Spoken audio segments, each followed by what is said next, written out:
चुका हूँ previously, what are minor and cofactor. ठीक है, कोफैक्टर क्या होता है, माइनर साइन के साथ होता है। ठीक है, अब एक छोटा सा काम करना मेरे लिए, इसको इवैल्यूएट कर लो आप लोग फटाफट। चलो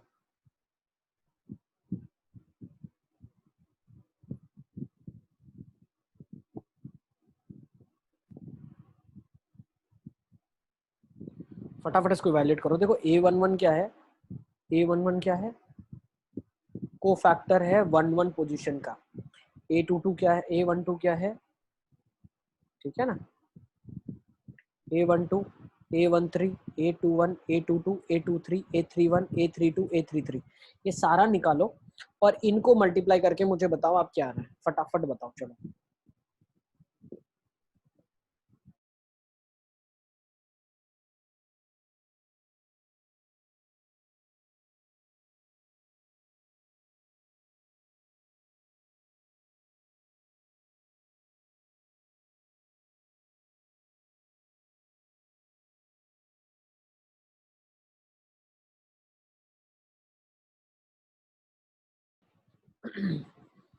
ठीक है, कोई एलिमेंट में किसी को कोई दिक्कत है तो बताओ।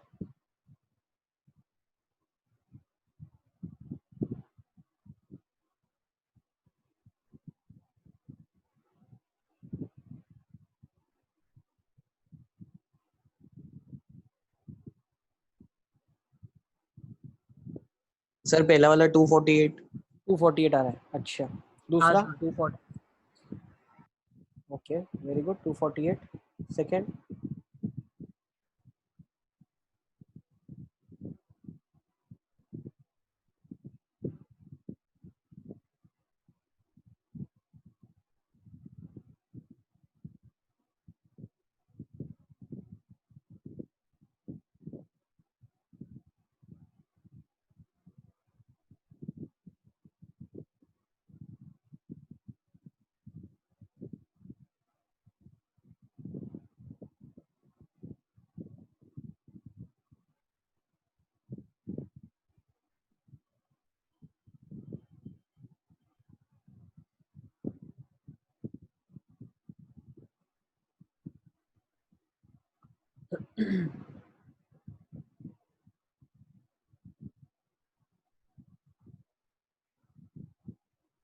सर पहले वाला 248 कैसे आया?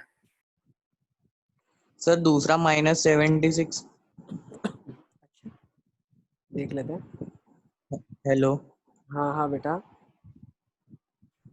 दूसरा -76 आ रहा है। हाँ सर। अच्छा, आंसर तो 0 आना चाहिए दूसरे का। देखो एक बार चेक करो, सर पहला वाला पहला देख लेते हैं, पहला देख लेते हैं भाई। पहला 2 है, A11 कितना है, -20 है। A12 कितना है, फर्स्ट रो सेकंड कॉलम, हाँ सर समझ में आ गया। -3 सर आ गया मिस्टेक पता चल गई। -46, ठीक है, प्लस A13 5, कैपिटल A13 3, 150 कर लेना अब आप ना, 138, 150 और 138, 288 -40, 248। सर वो 0 नहीं आ रहा है दूसरा। नहीं आ रहा, सर 0 नहीं आ रहा, देखिए तो -7 -124 आ रहा है। -74 आ रहा है। सर -124 आ रहा है मेरा। चलो देख लेते हैं, A11 आ रहा है 2, कैपिटल A11 आ रहा है -20, प्लस A21 आ रहा है सेकेंड रो फर्स्ट एलिमेंट 6, 6 और -4। -4 A21 क्या आ रहा है, -4। अच्छा ओके, A21 कितना आ रहा है, -4। फिर आ रहा है A31, सर 1 × -12। 1 इंटू A31 कितना आ रहा है, -2। -12। ये कितना बैठ रहा है, सर -76 ही आएगा। कितना रहा है, हाँ सर मेरा भी -76 आ रहा है। ओके हाँ सर। चलो ठीक है, -76 आ रहा है, मान लिया हमने। चलो नेक्स्ट निकालो।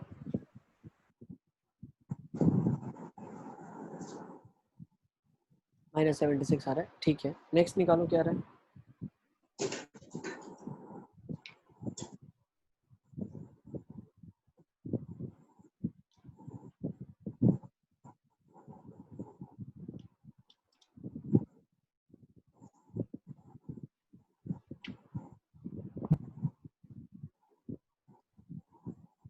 एक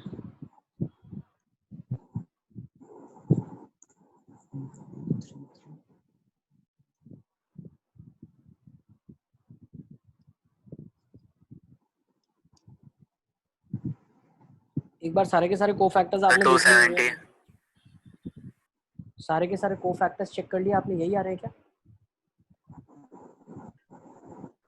A32 भी 22 होगा ना? तो ये भी हो जाएगा +22। सही है। तो यहाँ पे हमने क्या करना है, जो जो साइन के साथ है वो साइन के साथ लिखना है आपको, ठीक है ना। तो हाँ सर, साइंस भी आगे सर। लगानी है। तो अब लेकिन इवैल्यूएट करके मेरे को बताओ क्या आ रहा है। नहीं समझ के आया। साथ सब तक पहले ये तुमने निकाला कि नहीं निकाला, ये A11 A12 ये निकाला? हाँ सर। तो ये A11 क्या होता है ना, डिटर्मिनेंट तो हटाना ही है, इवैल्यूएट करना है, लेकिन इसके साथ एक साइन भी लगानी है, प्लस या माइनस, वो डिपेंड करता है उसकी जगह पे। तो ये सब जो है प्लस माइनस प्लस वाली साइंस की तरह चलती है,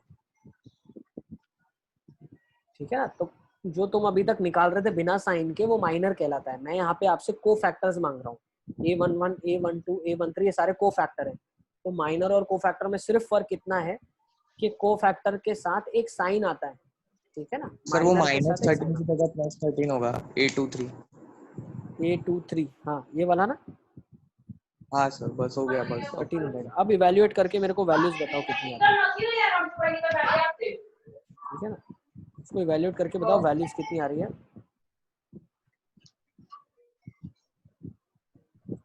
इसको इवैल्यूएट कर लेते हैं हम। A11 कितना है मेरे पास, यहाँ पे 2 है, ठीक है, और इसका है -20। फिर A12 कितना हैगा, फर्स्ट रो सेकेंड, -3, और इसका को फैक्टर है 46।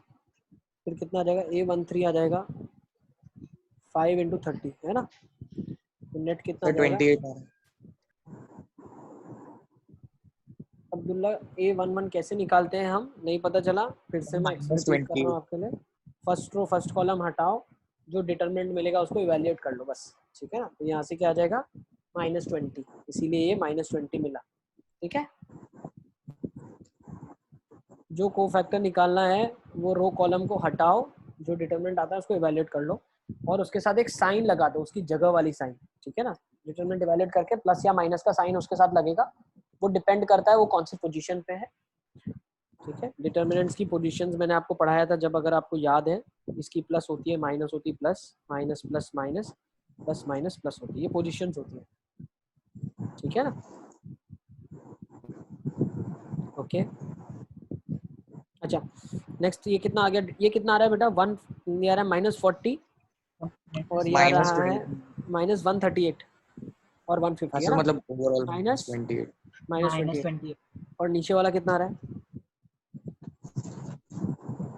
A11 आ रहा है 2, और ये आ रहा है -20, प्लस A21 आ रहा है सेकेंड रो फर्स्ट कॉलम 6, और A21 कितना आ रहा है 4, ठीक है ना।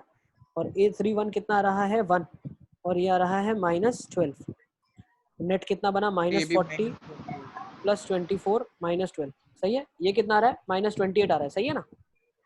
हाँ सर। बिल्कुल हाँ परफेक्ट सर। आ रहा है, बिल्कुल परफेक्ट, बिल्कुल परफेक्ट। अब इसी के ऊपर हम प्रॉपर्टी को अंडरस्टैंड करेंगे, बिल्कुल सही बैठ रही है। नेक्स्ट, ठीक है ना, कुछ इसमें से प्रॉपर्टी मुझे आपको बतानी है, ठीक है ना। तो सब लिख लो फटाफट। फिर A11 A31, तो A11 क्या है, वापस से 2, और A31 क्या है, third row first column -12। Next A12 क्या आ जाएगा आपके पास, -10 आ रहा है ये। ये -10 आ रहा है, देख लेते हैं। A12 क्या है, फर्स्ट रो सेकेंड कॉलम -3 270 और एक सेकेंड, ये आ रहा है A12 first row second column आपके पास आ जाएगा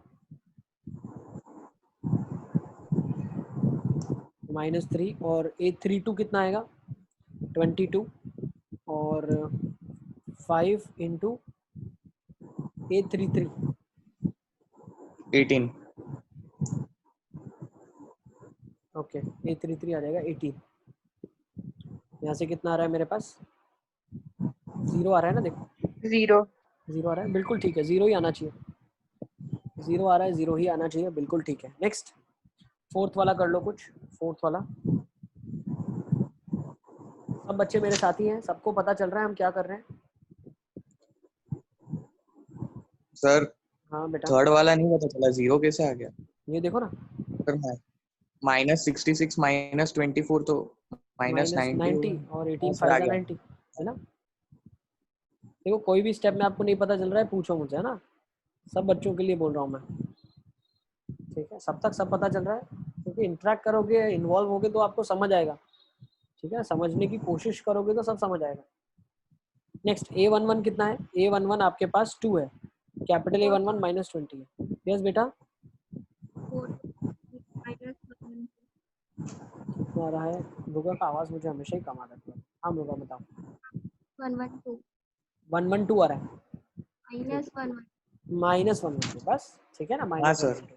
हाँ सर यही है। ठीक है। अब देखो, समझ अब में नहीं आया। क्या समझ में नहीं आया? कैलकुलेशन नहीं निकल रहा है, क्या दिक्कत आ रही है? सर ये मतलब A11 वो -112 नहीं आ रहा मेरा, -74 आ रहा है। हाँ तो A11 क्या है भाई, देख लेते हैं। 2 है, कैपिटल A11 कितना? -20 है। A12 कितना है? First row second column, that is -3। और A21 कितना है? 4 है। A13 कितना है? 1 5 है बेटा, 5 है। A13 5 है और A31 -12 है, ठीक है ना। सर। Is it clear? हाँ सर। ठीक है, तो ये आपका -40 -12 और -60 आ जाएगा, तो यहाँ से आपका आंसर आ जाएगा, ठीक है ना। तो अभी इन सबको मैं हटा रहा हूँ, सब हटा सकता हूँ, कैलकुलेशन जो किया है वो हटा सकता हूँ मैं। सबने कैलकुलेशन नोट डाउन कर लिया है? Yes sir. किसी का बाकी है तो please raise your hand, I will wait. नहीं, कैलकुलेशन में सारी हटा देता हूँ, ठीक है ना। अब इधर से हमें कुछ सीखना है, what we have to learn from here. देखो, अच्छा इसका डिटर्मिनेंट भी इवैल्यूएट कर लो सारस से। इसका डिटर्मिनेंट वैल्यू क्या रहा है?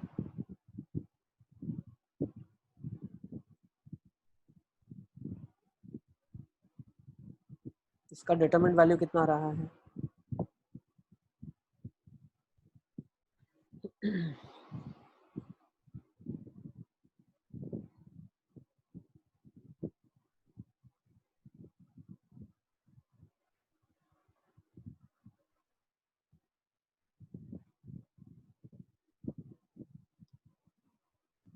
सर हाँ बेटा, सर वो कोफैक्टर में वो साइन चेंज करते हैं उसमें सर दोनों में चेंज होगा, मतलब दो जो वैल्यूज होती है उसमें? नहीं नहीं नहीं नहीं नहीं, तुम सिर्फ माइनर निकालो, मतलब डिटर्मिनेंट इवैल्यूएट करके निकालो, वैल्यू को रख दो, वो वैल्यू के साथ वो value as it is sir चलेगी। 53 सर डिटरमिनेंट -28 -28 -28 आना चाहिए डिटर्मिनेंट, है ना। हाँ हाँ, सर। सब तक मैं क्या बता रहा था आपको, आप सिर्फ हाँ डिटर्मिनेंट इवैल्यूएट करके निकाल लो, उसके साथ या तो प्लस का साइन ही रहेगा, एज प्लस का साइन लगेगा, या माइनस का लगेगा, वो डिपेंड करता है उसकी जगह पे, ठीक है। तो उसको मैं क्लियरली बता रहा हूँ आपको, जगह कैसे डिसाइड की है हमने। इसको प्लस दिया है, माइनस प्लस, फिर minus plus minus plus minus plus, alternate plus minus चलाया है, ठीक है ना। तो मान लो इसका तुमने कोफैक्टर निकाला, ये पोजीशन का माइनर निकाला, तो माइनर को ही आखिरी आंसर में प्लस कोफैक्टर लगा। देगा। हाँ ठीक है ना, कुछ करने की जरूरत नहीं है आपको, माइनर ही कोफैक्टर है। लेकिन अगर इसका आपने निकाला तो कोफैक्टर क्या हो जाएगा? -1 साइन के साथ आ जाएगा। कोफैक्टर इसका क्या हो जाएगा? माइनस ऑफ माइनर के बराबर आएगा। माइनर मतलब सिर्फ डिटरमिनेंट निकालना, वो रो कॉलम हटाने के बाद। हाँ सर। हाँ ओके, तो यहाँ से हमने क्या सीखा? देखो, अगर आप थोड़ा सा ऑब्जर्वेशन को अभी ध्यान से समझो, जो एलिमेंट है वही एलिमेंट रो या कॉलम का हो, ठीक है ना। किसी भी रो या किसी भी कॉलम को के एलिमेंट्स को हम अगर उसी के कोफैक्टर्स के साथ मल्टीप्लाई करते हैं, मतलब A11 that is your first row first column, उसी का कोफैक्टर आपके पास आ गया, दैट इज कैपिटल A11, फिर A12 और उसी का कोफैक्टर कैपिटल A12, फिर A13 और उसी का कोफैक्टर कैपिटल A13, तो ये आपको डिटर्मिनेंट वैल्यू ही देता है। लिख लो इसको आप,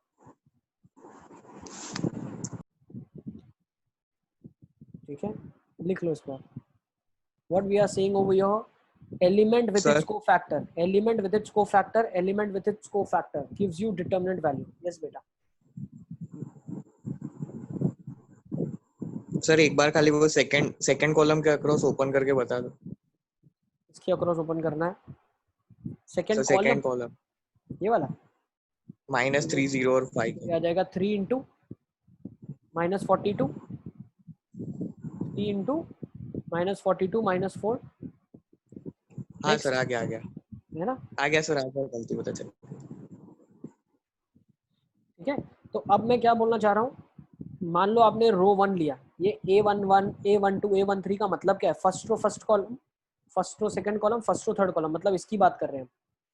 तो A11 A12 A13 ये एलिमेंट्स आपने लिए और इन्हीं के साथ इन्हीं के कोफैक्टर्स लगा दिए, capital A11 capital A12 capital A13, तो जो वैल्यू आपको मिलेगी ये डिटर्मिनेंट वैल्यू ही मिलेगी।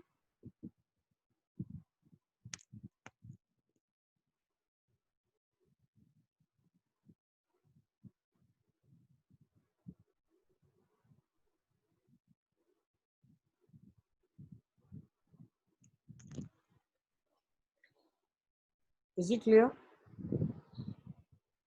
नेक्स्ट अगर आप सेकंड देखो, सेकंड में क्या हो रहा है, देखो सेकंड में क्या हो रहा है, अब फर्स्ट रो, अब हमने क्या लिया, फर्स्ट कॉलम लिया, देखो जो A11 है A21 है A31 है, first row first column, second row first column, third row first column, तो जो अभी हमने लिया वो क्या लिया है, ये वाला कॉलम लिया। तो अगर इस कॉलम को लिया और इसी के कोफैक्टर लिए तो जो वैल्यू मिलेगी वो डिटर्मिनेंट का वैल्यू ही मिलेगा।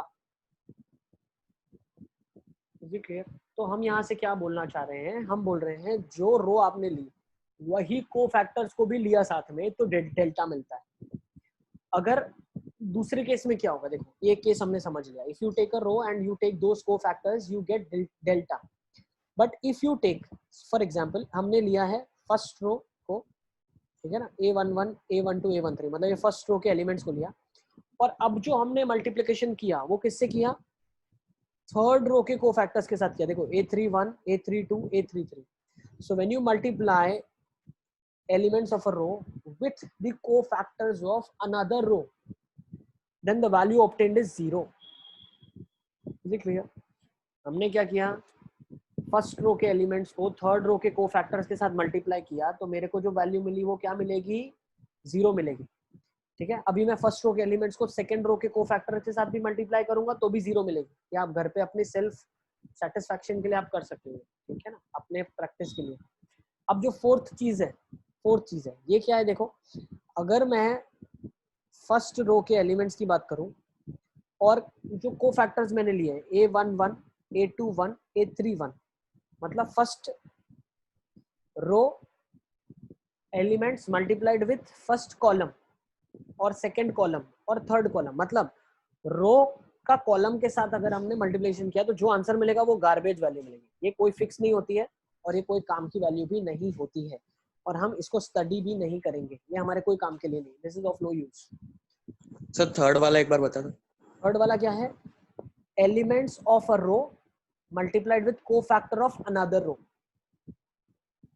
कोफैक्टर्स ऑफ अनदर रो, मतलब मैं क्या बोलना चाह रहा हूँ, इसके अंदर मैं एक छोटी सी चीज और ऐड करना चाहूंगा। आप है ना एक 2 1 2 2 2 3 के साथ भी करते तो हो जाता। जैसे मैं लिख रहा हूँ, एक चीज मैं यहाँ पे लिख रहा हूँ, पहले देखो A11 capital A12 capital A13 capital A21 capital A22 capital A23 capital A31 capital A32 capital A33, ठीक है ना। अब ये जो डिटर्मिनेंट है ना ये कोफैक्टर्स का डिटर्मिनेंट है, this is the delta of cofactors, ठीक है।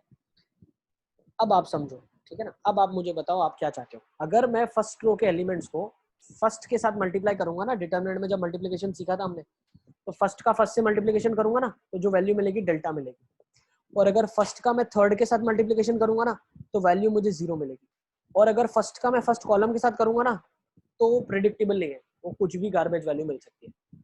अब पूजन मुझसे पूछो आप किसका किसके साथ करना चाहते हो मल्टीप्लिकेशन, मैं सारा एक्सप्लेन यहाँ से करता हूँ, बताओ। सर सेकंड वाला।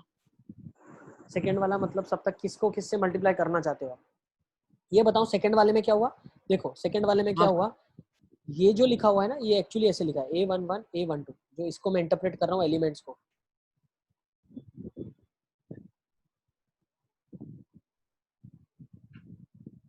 ठीक है। अब सेकेंड वाले में क्या हुआ 1 1 2 1, ये वाला देखो, तो फर्स्ट कॉलम जो हुई उसका मल्टीप्लिकेशन हमने किससे करा, इसी के साथ करा, तो मुझे क्या मिलेगा, डेल्टा ही मिलेगा। जो एलिमेंट है उनके कोफैक्टर्स के साथ मल्टीप्लाई करो, डेल्टा मिलेगा।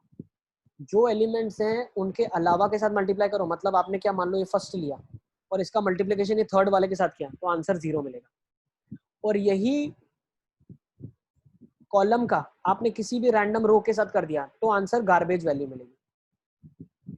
Is it clear?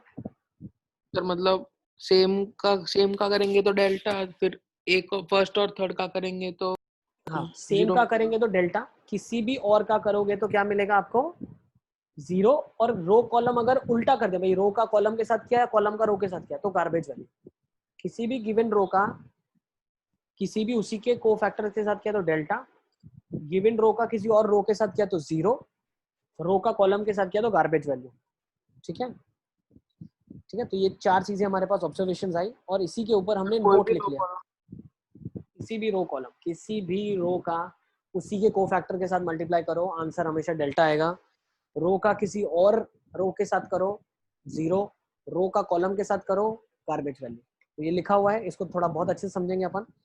Now the sum of the product of the elements of any row or column with their corresponding cofactors gives the value of determinant. Now same gives the value of determinant means gives you delta. Now same if elements of a row or a column are multiplied with the cofactors of another row or column, मतलब एक रो के cofactors हैं वो किसी और रो के elements के साथ मल्टीप्लाई हुए, मतलब रो 1 के कोफैक्टर्स हैं, मतलब मान लो A11, A12, A13, इनका मल्टीप्लिकेशन आपने क्या कर दिया, सेकंड रो के एलिमेंट्स के साथ कर दिया, जैसे A21, A22, A23, तो ये आंसर क्या मिलेगा, 0 मिलेगा आपको हमेशा। ठीक है, आई गेस ये बहुत ज्यादा एक्सप्लेन कर दिया मैंने, इतना शॉर्ट में आप समझ सकते हो। Next, rest all the cases you will get garbage value. इनके अलावा जो भी आप काम करोगे वो गार्बेज वैल्यू मिलेगी और वो हमारे कोई काम की नहीं है। हमें ये दोनों चीजें बहुत हेल्पफुल है और ये आगे हम इसको यूज करेंगे। Is it clear? Property mind में क्लियर है सबको? यस, आगे चल सकता सर हूँ एक मैं? मिनट लिखना बाकी है। हाँ बेटा, लिख लो लिख लो। सर फर्स्ट रो और सेकंड रो का हो गया तो वो क्या मिलेगा, 0। फर्स्ट रो ठीक। सेकंड रो के कोफैक्टर के साथ 0, फर्स्ट रो के एलिमेंट सेकंड रो के कोफैक्टर 0, फर्स्ट रो के कोफैक्टर सेकंड रो के elements again 0, first row first cofactor delta, second row second cofactor delta, third row third cofactor delta. Logical है, बहुत लॉजिकल है। डिटरमिनेंट आप एक्सपैंड ही ऐसे करते हो बेटा, आप क्या करते हो, एलिमेंट लेते हो और उसका कोफैक्टर निकालते हो, यही तो करते हो। डिटरमिनेंट एक्सपेंशन का मतलब ही तो ये है। आप थोड़ा गौर और से सर समझो, जब आप डिटरमिनेंट इवैल्यूएट करते हो तो क्या करते हो, देखो मैं आपको फिर से समझाऊं। आप इस डिटरमिनेंट को अगर इवैल्यूएट करना चाहो तो क्या करोगे, ये एलिमेंट लोगे और इस रो कॉलम हटा दोगे, मतलब क्या किया आपने, भाई ये एलिमेंट ही लिया और उसका कोफैक्टर ही लिया। फिर -3 के साथ एक्सपेंशन करते हो तो क्या करते हो, -3 एलिमेंट लिया और इसको हटाते हो, मतलब क्या, कोफैक्टर तो लेते हो।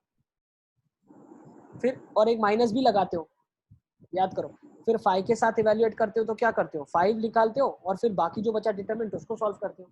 तो जो हम एक्सपेंशन करते हैं, जिसमें हम 6 तरीके से, मैंने आपको पहली क्लास में बताया था एक्सपेंशन के 6 तरीके हैं, तो इस सेम वे में ऐसे ही है। 6 तरीके से एक्सपेंशन का मतलब ही ये है, फर्स्ट रो फर्स्ट को फैक्टर्स, सेकंड रो सेकंड को फैक्टर, थर्ड रो थर्ड को फैक्टर, फर्स्ट कॉलम फर्स्ट को फैक्टर, सेकंड कॉलम सेकंड को फैक्टर, थर्ड कॉलम थर्ड को factors. In this 6 different cases you will get determinant only. अभी समझ आया आपको? डिटरमिनेंट इवैल्यूएट में ऐसे सिर्फ बोलता था आपको कि बेटा ऐसे कर लो, क्योंकि ऐसे डिटरमिनेंट का वैल्यू ही आता है।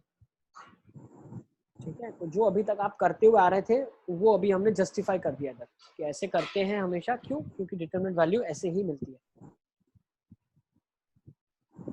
Is it clear? Yes sir.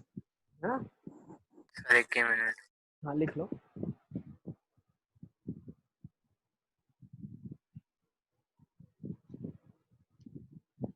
Sir किसी भी रो और कॉलम का करेंगे तो गार्बेज वैल्यू।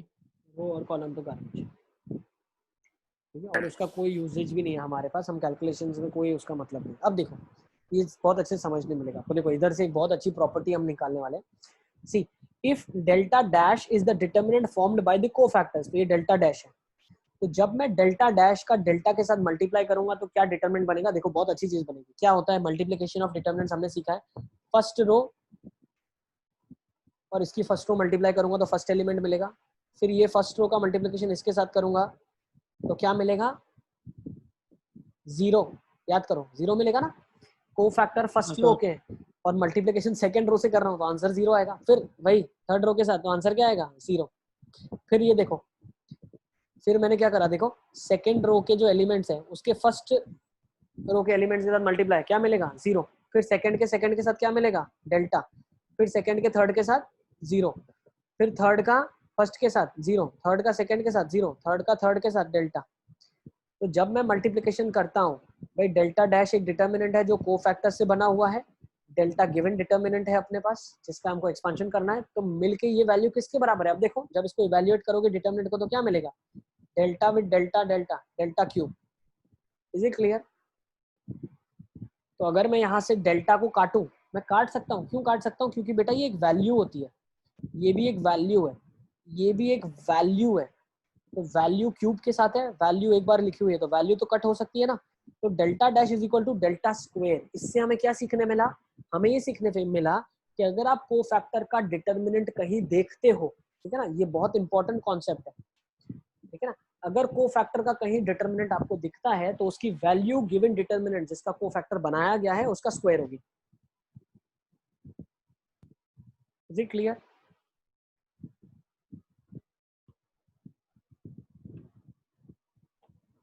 Yes sir. ठीक है,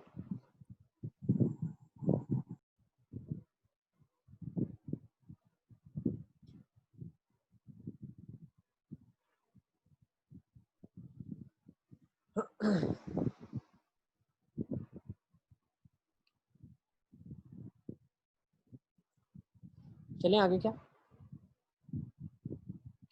1 मिनट लिखना बाकी है। लिख लो बेटा, लिख लो।